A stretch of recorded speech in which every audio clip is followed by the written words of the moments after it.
Boa noite a todos e a todas. É uma alegria estar aqui novamente. Trago o abraço de todos os que fazem o GEGAD e renovo o convite para os que ainda não conhecem a nossa casa. As nossas reuniões elas acontecem às quartas e às sextas-feiras.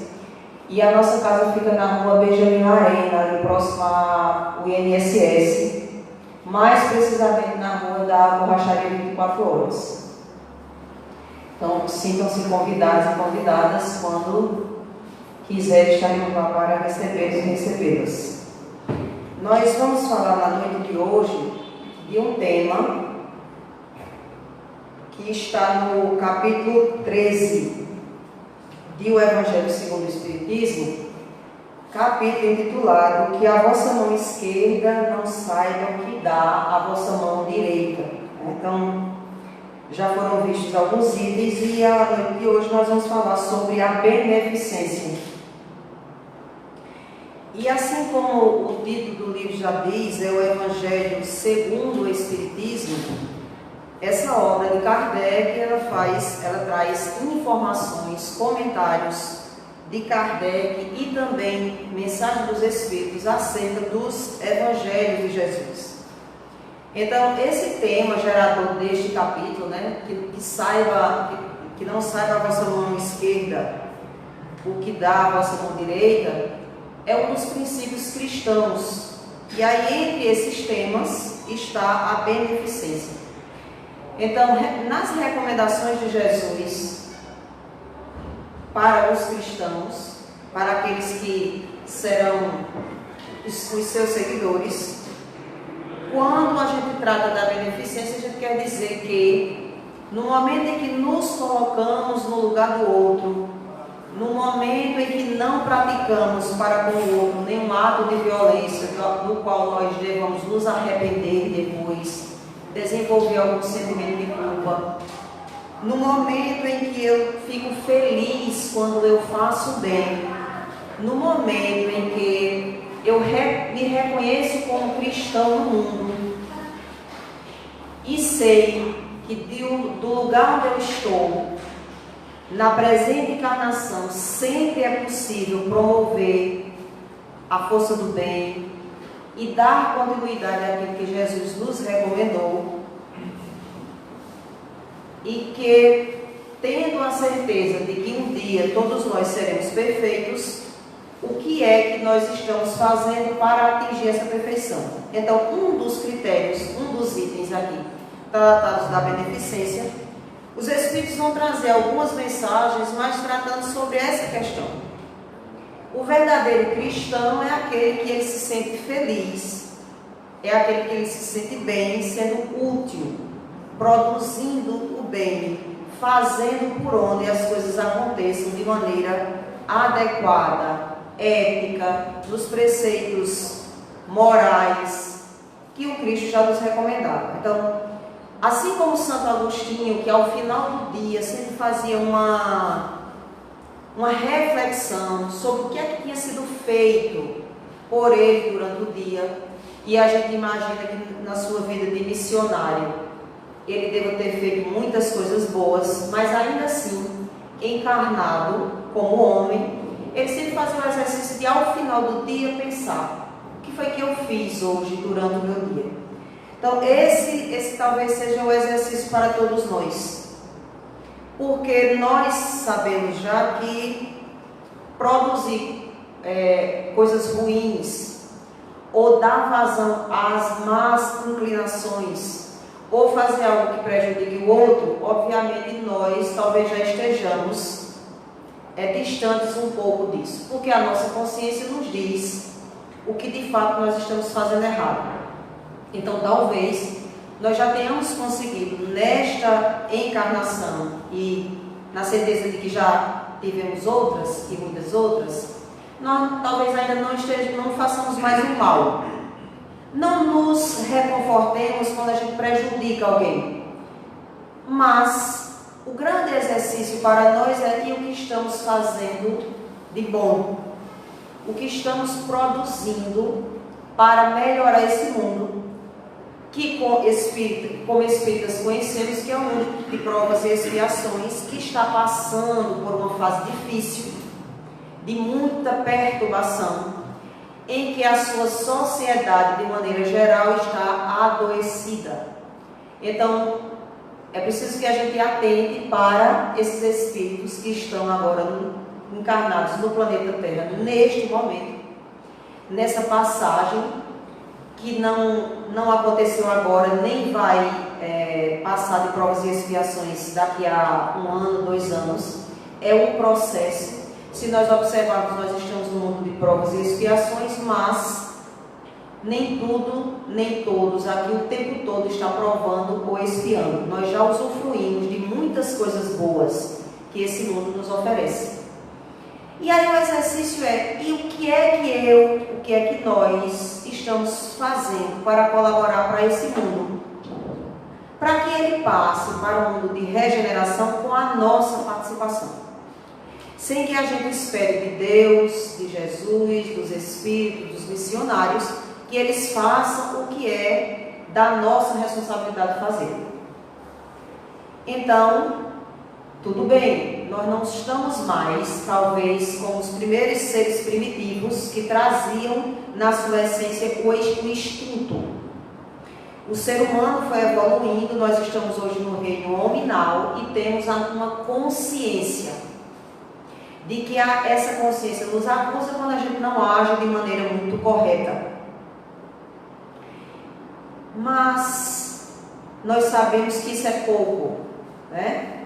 Então, o que é que no meu dia a dia, no lugar onde eu estou vivendo, na família onde eu estou constituída, no trabalho, nas tarefas que eu estou desenvolvendo, na religião que eu professo, como é que eu estou atuando? De que maneira eu trago já em mim atitudes e comportamentos que me dizem que eu sou de fato um verdadeiro cristão? Obviamente, nós não estamos aqui nessa ansiedade de resolver todas as nossas pendências de uma só vez. Porque o Espiritismo já diz, reconhece-se o verdadeiro espírita pelo esforço que faz em domar as suas más inclinações. Então, primeiro a gente reconhece que tem algumas más inclinações. Porque temos ainda orgulho, vaidade, egoísmo, em alguns momentos da nossa vida. Mas não somos o tempo todo assim, não é? Mas estamos nos esforçando para criar em nós o hábito, porque é desenvolver o hábito, de sempre que entendermos que estamos nos distanciando dos ensinamentos cristãos, que estão na doutrina espírita e estão em qualquer outra religião, que siga os preceitos do Cristo, nós já sabemos que não estamos nos conduzindo bem. E aí o que nós fazemos?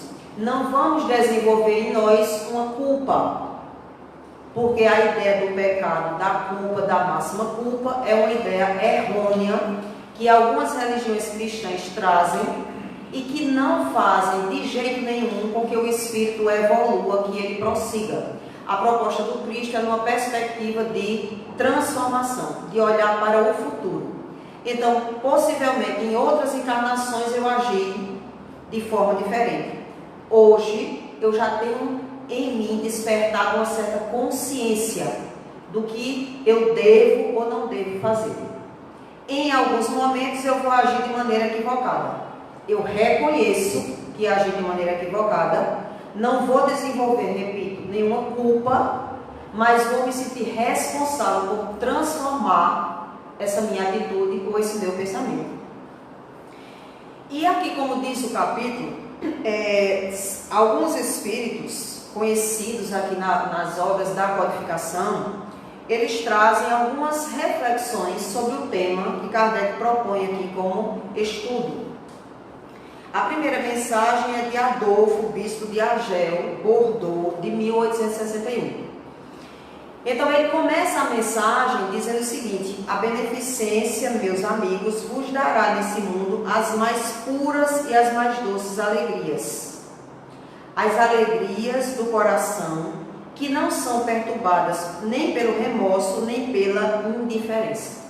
Então, Adolfo traz aí, nesse primeiro parágrafo, digamos assim, a ideia central do que seria ser beneficente. Primeiro, ser alegre, trazer em si a alegria. Em alguns momentos da nossa vida, em alguns momentos em que vamos comentar sobre a situação do mundo em que vivemos, nós tendemos, às vezes, a acreditar que não é possível ser alegre ou ser feliz no mundo de provas e expiações. Porque, às vezes, de maneira equivocada, a gente aprendeu que a gente vem aqui para resolver as nossas pendências e é através do sofrimento, das provas e das expiações que a gente vai conseguir evoluir. Isso não é verdade. O mundo tem alegria, Jesus já disse isso. No mundo tereis aflições, mas eu venci o mundo. Então Jesus provou, e ele era assim alegre, e ele era assim, ele gostava assim de festividades, e ele gostava assim de comemorar, obviamente num comportamento muito sadio. Então quando diz aqui, tereis as mais puras e as mais doces alegrias, as alegrias do coração, que não são nem perturbadas pelo remorso, nem pela indiferença. Então, talvez a alegria que nós estamos compreendendo no mundo seja a alegria dos momentos supérfluos, dos momentos em que nós estamos comemorando algo que nós conquistamos, às vezes materialmente, quando nós estamos bem financeiramente, quando nós estamos bem de saúde, quando a nossa vida está perfeita e equilibrada, quando a gente conquista coisas, sobretudo materiais, nós estamos alegres. Então, é perfeitamente natural a gente encontrar pessoas que estão, muitas vezes, num pico de alegria muito grande e diz assim, a minha vida está muito bem, graças a Deus. Aí você vai investigar o povo em que reside essa alegria. Então, a gente vai investigar que essa alegria, muitas vezes, ela está posta, ela está construída em coisas externas, em algo que eu conquistei, em algo que veio para mim e que eu estou comemorando. A alegria que Adolfo fala aqui é a alegria do coração, que não são perturbadas nem pelo remorso. Então é a ideia da consciência tranquila. Eu olho para trás, eu olho na minha volta, eu faço essa análise de como está sendo a minha vida e eu não tenho do que ter remorso. Eu olho para trás, eu olho para os lados, eu faço uma análise do meu comportamento e diz assim, eu não prejudiquei ninguém.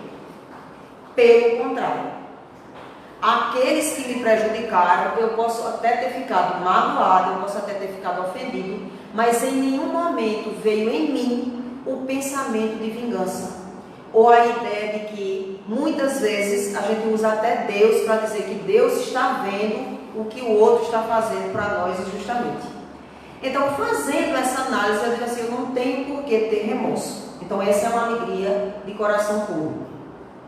E nem indiferença. Então, eu tenho uma vida equilibrada, eu tenho uma vida tranquila, mas eu não sou indiferente à dor do meu irmão. E é por isso que se diz que é possível ter alegria no mundo, que é possível ter felicidade neste mundo. Ainda que essa felicidade, ela só seja completa quando de fato eu tenho a minha consciência tranquila, que quando eu vejo o outro passando por dificuldade, eu não sou indiferente ao sofrimento. Eu estou muito bem na minha vida, na minha casa, com a minha família. Mas eu sei que tem os meus irmãos passando necessidade. Eu sei que tem alguém encarcerado. Eu sei que tem alguém passando por privação. E não é possível que eu não sinta o desejo, a vontade, ou pelo menos a compaixão com a situação do outro. Porque se eu for indiferente e eu usar o artifício de dizer o seguinte, cada um com a sua provação, cada um com a sua expiação, eu estou sendo indiferente à dor do outro. Então, no momento em que pelo menos eu sei que eu posso ajudar de alguma forma, e é isso que algumas mensagens vão trazer aqui, de que todos nós somos capazes de fazer a beneficência, de ajudar, de se colocar no lugar do outro. Então traz aqui a ideia de que há os que podem ajudar materialmente, porque tem a posse, tem a condição financeira para tal. Há os que nem sabem que são capazes de ajudar, mas ainda assim podem ajudar. Então, de diferentes maneiras, a gente vai dizer o seguinte: quando eu uso o princípio da alteridade, quando eu me coloco no lugar do outro, quando eu faço o uso daquela máxima de Jesus, fazer para os outros o que eu gostaria que fosse feito para mim, eu vou pensar várias e várias vezes antes de tentar ganhar, levar vantagem ou prejudicar o outro, porque eu vou fazer a análise e se fosse comigo. Isso nos mais puros gestos que a gente possa fazer no nosso dia a dia. Porque às vezes a gente pensa que a gente só é caridoso, benevolente, beneficente, compassivo, preocupado com o outro quando a gente vai em busca de fazer as coisas. Como é que eu posso fazer caridade? Como é que eu posso mostrar ao outro que eu estou preocupado? Ah, eu já sei. É fazendo a campanha do quilo, é abrindo a minha carteira e doando dinheiro, é fazendo sempre alguma coisa na minha casa e doando aquilo que eu não uso mais. Isso são gestos pontuais. Mas nós somos sempre convidados no nosso dia a dia, em todos os momentos, para a gente usar essa beneficência.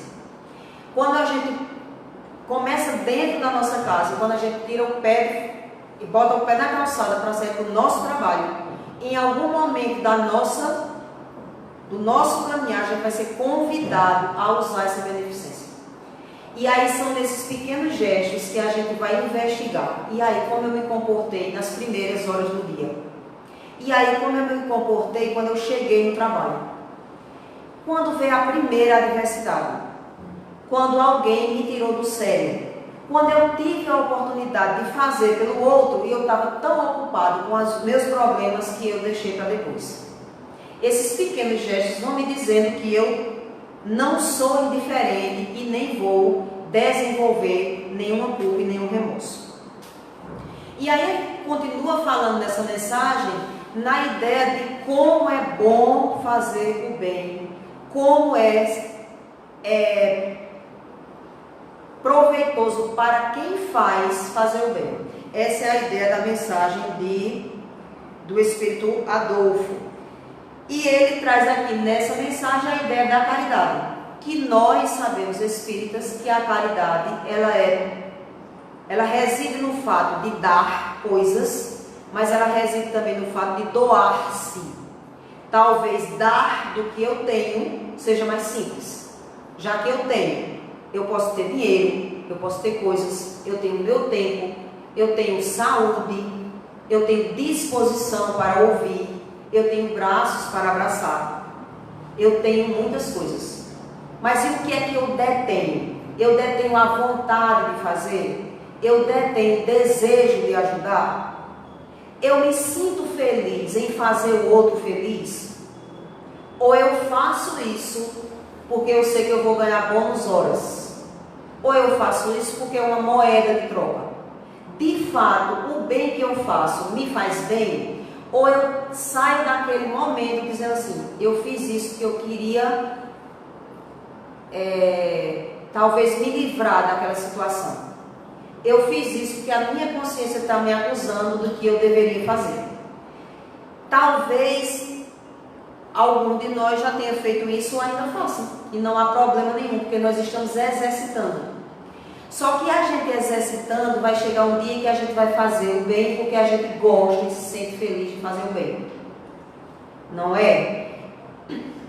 Quarta-feira nós estávamos com um palestrante lá na nossa casa e ele trazia o exemplo de uma senhora que mora na cidade de Panelas, uma senhora que frequenta lá a casa espírita, e ele dizia que achava tão interessante o gesto dela.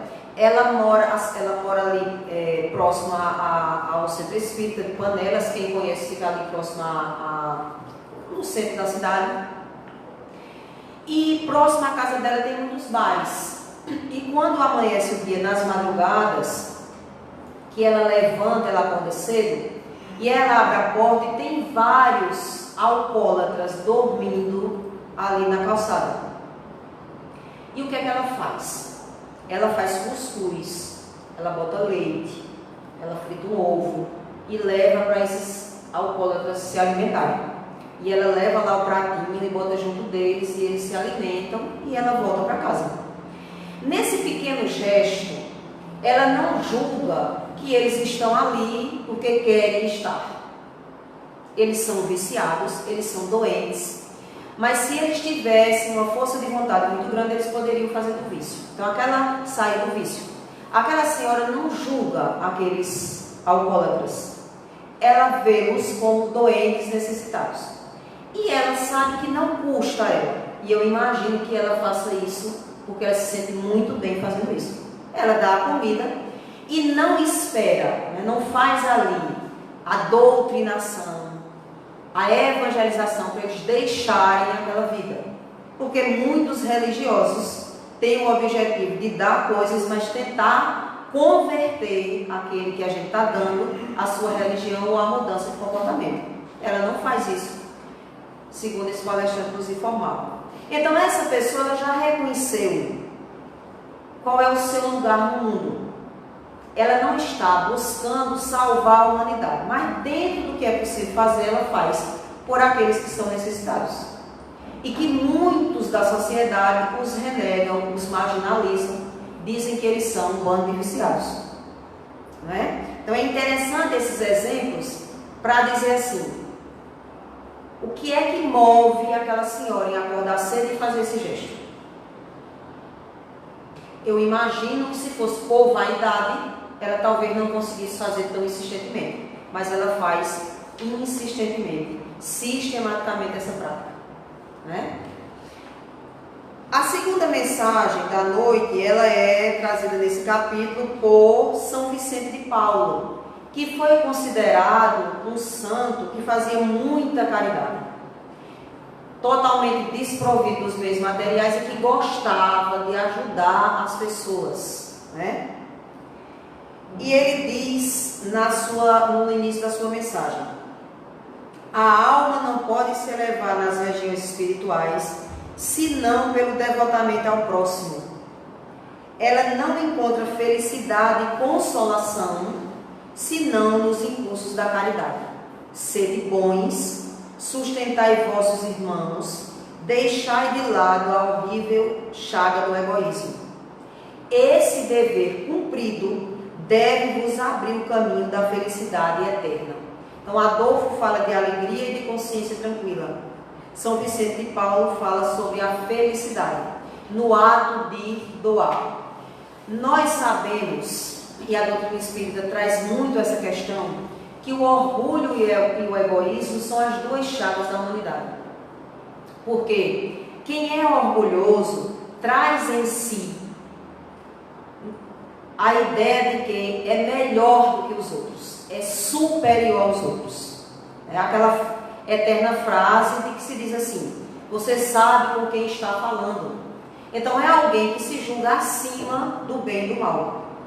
E o egoísta é aquela pessoa que diz assim: eu sou o centro do universo, todas as coisas giram em torno de mim. Então, se nós temos em nós o orgulho e o egoísmo, como é que nós vamos ser beneficentes, benevolentes e caridosos? Se eu vejo somente que há primeiro eu, segundo eu e terceiro eu nesse universo imenso. Então eu penso que primeiro eu faço por mim, talvez eu estenda para os meus familiares, os familiares que trazem a minha consanguinidade. Eu vou cuidar do meu filho, da minha filha, da minha esposa, nora, genro, dos meus, e depois eu vou pensar no outro. Jesus já trazia a ideia da família consanguínea e da família espiritual. Quando Jesus diz, quem é minha mãe e quem são os meus irmãos, talvez a gente não compreendesse e dissesse que Jesus não amava o seu próximo. Toda a mensagem do Cristo, ela traz uma amplidão de que talvez a nossa limitação humana não consiga compreender. Nós estamos aqui em um contexto de família universal. Então, tudo que eu faço de bom e a energia que eu emano para o universo essa energia retorna como lei de ação e reação. Quando eu prejudico alguém, eu não estou prejudicando uma pessoa, eu estou jogando para o universo uma energia destrutiva. Obviamente, essa energia vai estar em consonância com outras mentes, e essa energia vai voltar também como ação e reação. Então, quando ele diz assim, sustentar em vossos irmãos, deixar de lado a horrível chaga do egoísmo, significa dizer que nós precisamos olhar para dentro de nós e dizer assim, em que momento eu fui egoísta? Eu sou egoísta? E fazer aquela análise, sim, em alguns momentos eu sou egoísta. Onde é que eu preciso corrigir isso? Em que momento eu vou provar para mim que é possível romper o egoísmo? Eu sou orgulhoso, por exemplo, quando eu faço algo por alguém, quando eu dou alguma coisa a alguém, quando eu me dou, eu dou o meu tempo, eu deixei de fazer algo para mim e eu me doei para fazer algo por alguém. E aquela pessoa nem sequer me agradece. E aquela pessoa acha que eu não fiz mais do que a minha obrigação. Como é que eu me sinto por dentro? Eu me sinto magoado? Eu sinto vontade de dizer assim, você nem me agradeceu? Porque se eu sinto isso, eu preciso reconhecer que eu tenho aqui um certo orgulho. Porque a minha mão esquerda e a minha mão direita, elas estão aqui junto de mim, e uma fazer o que a outra não vejo, significa dizer assim, eu faço aqui e fico tranquila, e fico com a minha consciência em paz, do que se o outro não agradeceu, é porque ele ainda não tem a compreensão daquilo que eu fiz por ele. Mas eu preciso sentir. E eu não estou dizendo aqui que a gente não sinta. Por quê? É claro que é natural. Nem que seja uma pontadinha, mas ainda essa pontadinha me diz, eu tenho orgulho. E muitas vezes eu tenho atitudes egoístas. Agora, quando ele diz assim, esse dever cumprido deve vos abrir o caminho da felicidade eterna. Se todos nós sabemos que um dia seremos anjos, se todos nós queremos desencarnar e ter e partilhar ou compartilhar das colônias espirituais equilibradas, eu preciso saber que aqui a Terra é o laboratório. Isso aqui é o exercício. E que em algum momento eu preciso exercitar aqui. Porque quando eu estou na dimensão espiritual, que eu faço o meu planejamento reencarnatório, eu digo que eu vou voltar e que eu vou lutar para vencer as minhas más inclinações. E que eu vou fazer tudo diferente. E às vezes eu peço as provações para que eu seja testado. Só que quando a gente chega aqui, que a gente esquece desses compromissos que nós fizemos, muitas vezes a gente sai do caminho, né? A gente sai do rumo, digamos assim. Mas nós espíritas, sobretudo, sabemos que não é Deus, não é Jesus, não é a espiritualidade que vai nos dar a salvação ou a nossa elevação espiritual. Somos nós que construímos. Somos nós os responsáveis. Então eu preciso dizer que eu vou construindo paulatinamente, exercitando. Hoje eu tive uma atitude orgulhosa. Reconheci que tive uma atitude orgulhosa.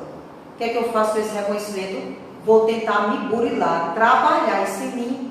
E na próxima oportunidade eu já vou sabendo que eu vou passar de novo pelo teste.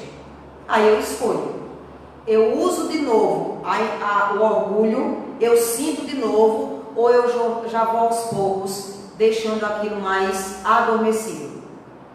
Né? Uma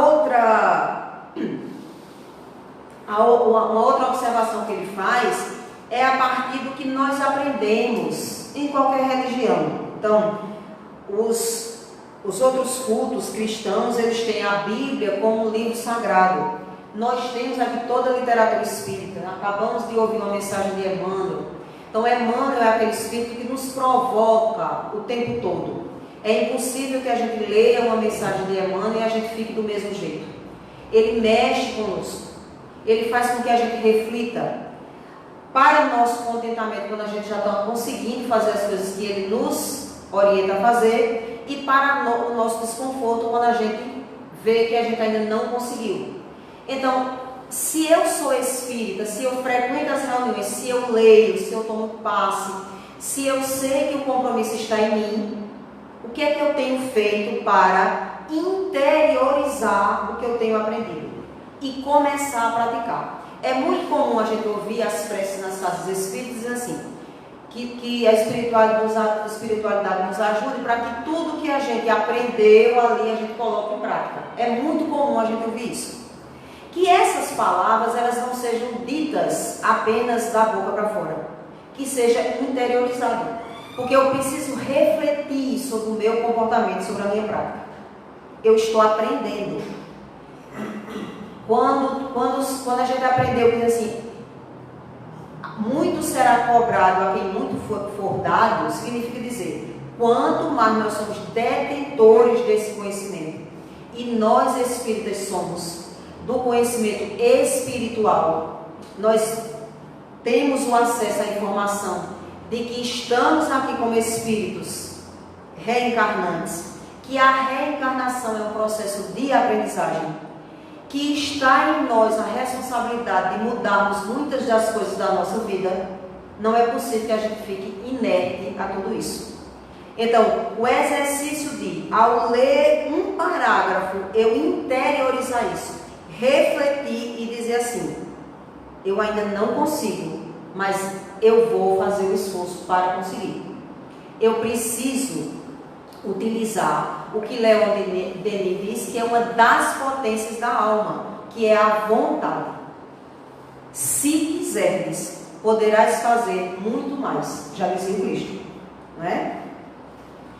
E aí, ainda São Vicente de Paulo que fala sobre a caridade, dizendo que sem a caridade não há esperança, não há interesse moral, não há fé. A caridade é uma virtude fundamental. Pensando nessa caridade de que a caridade de ser indulgente, que é o exercício. Eu ser indulgente para com as faltas alheias. Eu sou muito indulgente com as minhas faltas. Eu estou sempre justificando o que eu fiz. Eu estou sempre buscando argumentos para justificar alguns dos meus atos.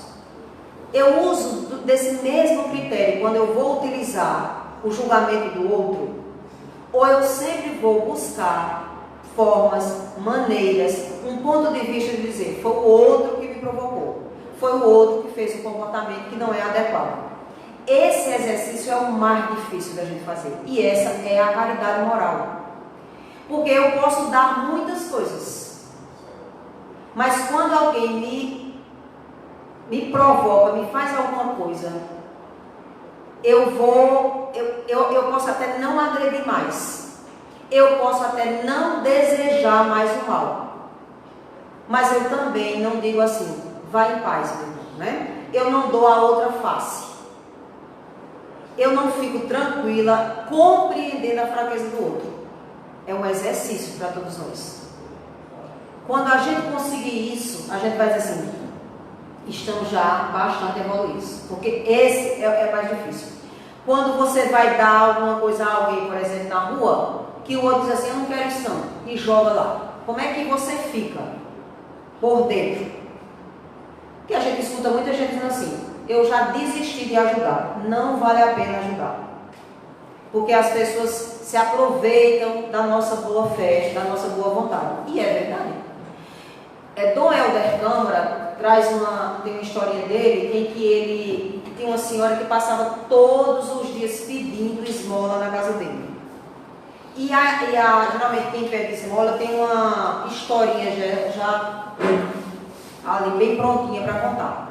E ela sempre contava que era o filho, que era o esposo que estava doente, que era uma filha, ela sempre contava todas essas histórias. E ele pedia para o seu serviçal, a pessoa que trabalhava para ele, dar alguma coisa a ela. Um dia, essa pessoa ficou bastante aborrecida e disse assim, o senhor não está vendo que essa mulher está mentindo? Todos os dias ela chega aqui com essa mesma história, e o senhor ainda quer que dê uma esmola a ela, e ele diz assim, meu irmão, dessa criatura foi tirado tudo dela, até a dignidade. não vamos tirar dela o direito de mentir.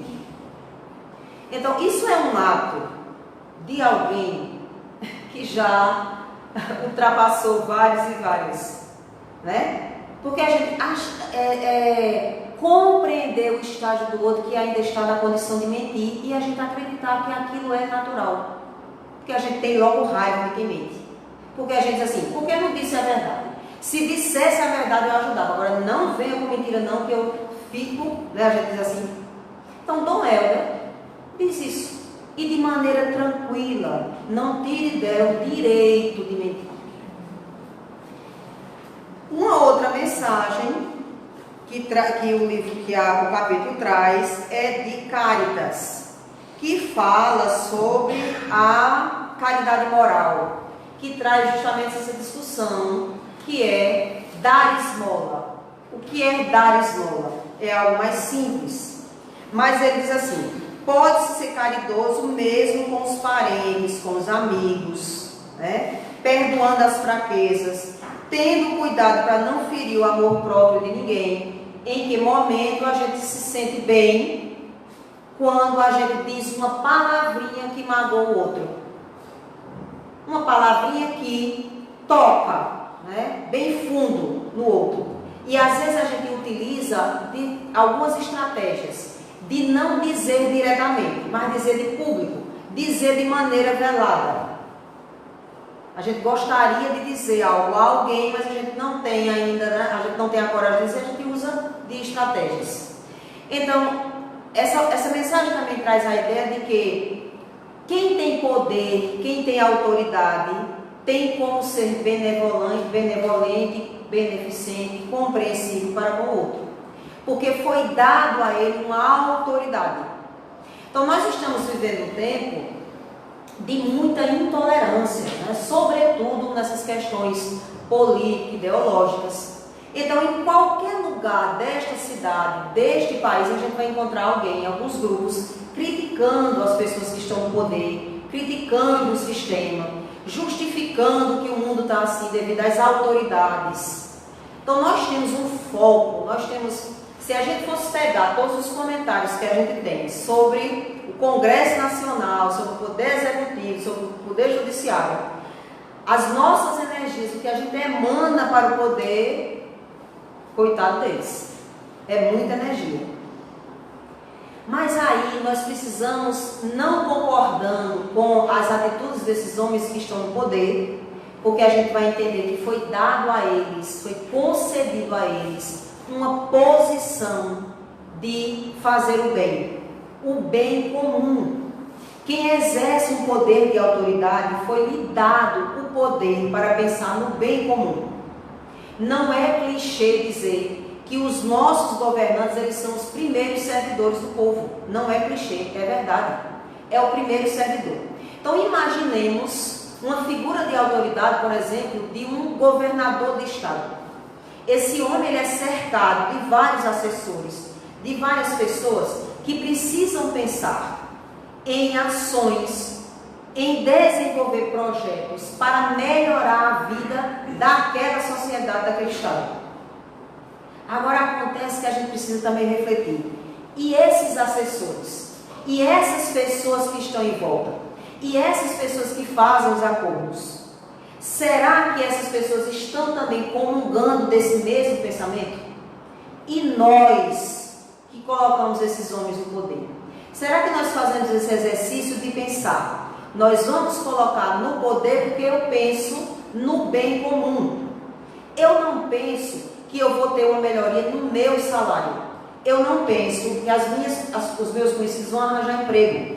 Eu penso que esses governantes vão fazer projetos e ações para o bem comum. Eu fico feliz, de fato, quando eu passo e vejo os hospitais públicos com os médicos atendendo as pessoas, ainda que eu possa pagar um plano de saúde particular. Eu fico feliz. Ou como eu pago um plano de saúde particular, eu não estou preocupado se quem está lá no poder vai poder gerenciar melhor as verbas públicas. Mas a gente precisa fazer o exercício de que talvez quem está lá no poder seja imbuído de boas intenções. Só que essas pessoas, assim como nós, elas não estão isoladas. Elas são cercadas por homens e mulheres imperfeitos, muitas vezes ambiciosos, e que desviam verbas, e que não dão continuidade aos projetos, que não se preocupam. Por quê? Quem está lá, eu sempre faço um exercício agora de pensar na autoridade. Alguém pensou em fazer algo que dependia de uma série de pessoas que deveriam dar continuidade àquilo. Então, o diretor de um hospital, o enfermeiro e o médico que está no hospital, ele também é gestor público. O professor, o diretor que está em sala de aula, ele também é gestor público, porque ele dá continuidade às ações que alguém planejou. E como é que nós nos comportamos no nosso dia a dia? Nós estamos também fazendo a nossa parte? Ou é confortável para a gente apenas criticar o poder e o sistema e não cumprir o papel, a obrigação que nos de direito e de responsabilidade? Então, como eu não tenho um bom salário, eu sou servidor público, eu vou faltar ao meu trabalho. E qual é o problema? Se o serviço público não trata bem a população. Então, eu não vejo nenhum problema em eu também ser negligente. Porque aqui nessa legislação, assim, o trabalho, ele é um princípio, ou ele é uma possibilidade de você atuar de maneira a produzir coisas boas para o outro. Quando você diz assim, eu não trabalho para o Estado, eu não trabalho para o governador, eu não trabalho para o presidente, eu trabalho para o povo, você vai mudar o seu comportamento. Inclusive, e sobretudo na hora de atender a população.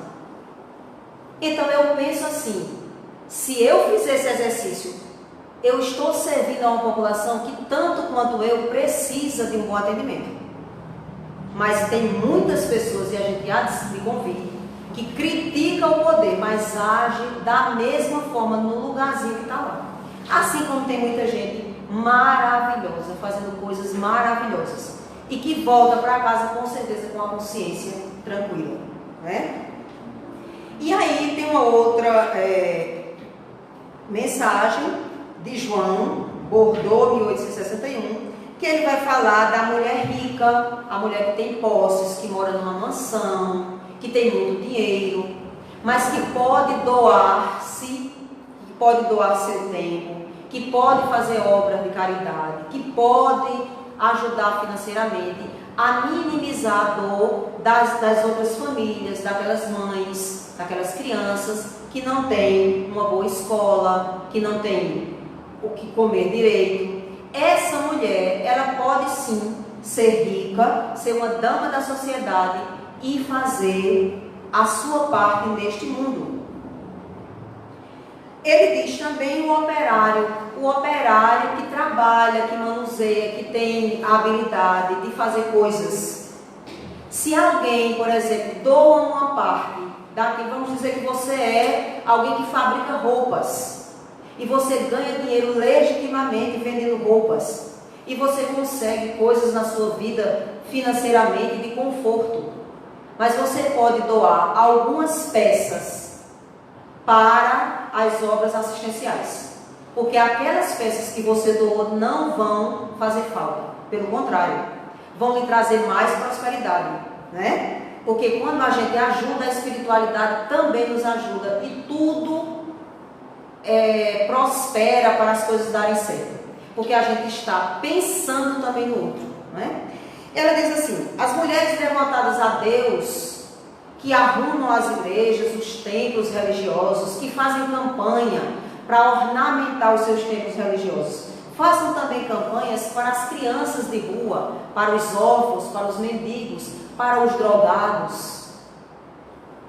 E assim sucessivamente, ele diz assim, todos vós que podeis produzir, nós detemos e somos portadores de muitas potências, onde quer que estejamos, de nos doar, de fazer o bem, de ajudar e de sermos de fato merecedores de sermos chamados de espíritas cristãos, de católicos cristãos, de evangélicos cristãos, no momento em que estamos utilizando um pouquinho do nosso tempo para dar continuidade àquilo que Jesus já fazia de maneira tranquila, né? De maneira serena, ensinando a não ter preconceito, a não ter privilégios. Se a gente olhar para o cristianismo, se a gente olhar para a essência de Jesus nos primeiros atos seus, e o que o cristianismo foi nos primeiros anos após a sua volta à pátria espiritual, talvez muitos religiosos devessem ter vergonha do que estão fazendo em nome de Jesus, porque estão destoando totalmente aquilo que é da sua essência. Então, que fique para todos nós, professores, pintores, arquitetos, médicos, advogados, donas de casa, operários, todos nós somos detentores da luz, somos filhos de Deus. Temos, portanto, em nós a essência divina, que possamos colocá-la no nosso dia a dia, nem que seja gradativamente, um dia após dia, até conseguirmos ser espíritos perfeitos. Muita paz para todos e muito obrigada.